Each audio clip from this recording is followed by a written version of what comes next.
बिस्मिल्लाहिर्रहमानिर्रहीम। पूरी दुनिया में वेंटिलेटर का इस्तेमाल इसलिए किया जाता है जब बंदे को सांस लेने में इंतहाई दुश्वारी हो, उसके फेफड़ों में, सांस की नाली में बहुत ज़्यादा मसाइल हों। और वेंटिलेटर का जो बुनियादी काम आप कह लें वो है ऑक्सीजन मुहैया करना और कार्बन डाइऑक्साइड बाहर निकालना।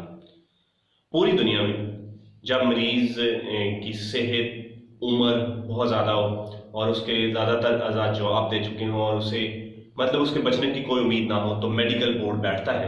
और कुछ मुल्क जैसे इंग्लैंड और बड़े मुल्कों में मेडिकल बोर्ड बाकायदा घर वालों को सामने बैठा के डिस्कशन करने के बाद उसके वेंटिलेटर का बटन बंद करता है। और उसके बाद उसे उसकी मौत कुछ वक्त के बाद हो जाती है। और ये बड़ा सोच विचार के बाद किया जाता है। बाद मुल्कों में पूछे बगैर भी वेंटिलेटर का बटन बंद किया जाता है।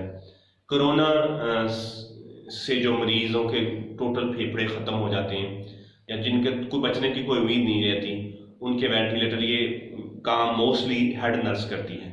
जीवनीता इंडियन है और वो 16 साल से नर्स है और उसकी उम्र 42 साल के लगभग है।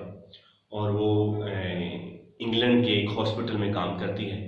उसने अपने एक इंटरव्यू में बताया कि जब वो एक दिन ड्यूटी पे आई, इन दिनों अप्रैल के दूसरे हफ्ते की बात है, तो उसे कहा गया कि फलां मरीज़ा का वेंटिलेटर बंद कर दिया जाए। वो पहले ही केस जानती थी कि उसके बचने की उम्मीद नहीं है।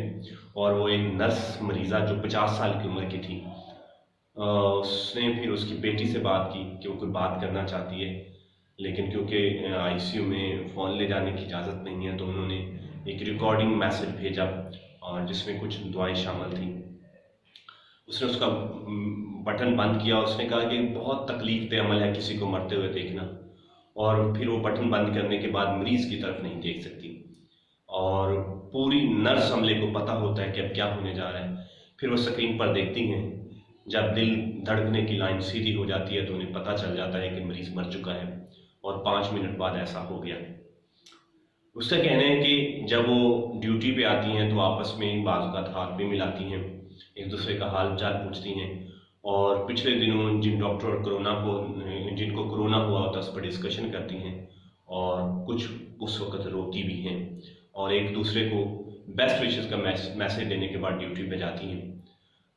नर्सों की में तेज़ी से फैलता हुआ कोरोना खौफ और आस पैदा करता है, क्योंकि वो फेफड़े की मरीज़ा हैं लेकिन वो अपनी ड्यूटी से नहीं भाग सकती। उसको रात को डरावने ख्वाब आते हैं।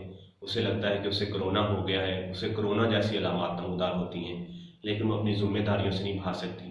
वो लोगों को बचाने के लिए अपनी आखिरी सांस तक काम करना चाहती हैं। उसने कहा कि हॉस्पिटल का माहौल इंतहाई पुरसोज है, आल्दो अमवात की कोरोना की वजह से रेशो बढ़ी है, रूटीन में कम हुई है। हर दिन आईसीयू में से एक से ज़्यादा मरीज़ निकलते हैं जिनकी डेथ हो चुकी होती है।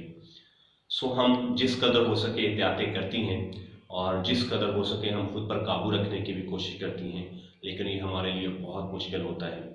और सबसे मुश्किल मेरी ज़िंदगी में वो केसेस हैं जिसमें मेडिकल बोर्ड मुझे ये कहता है कि इसका वेंटिलेटर बंद कर दिया जाए। Thank you.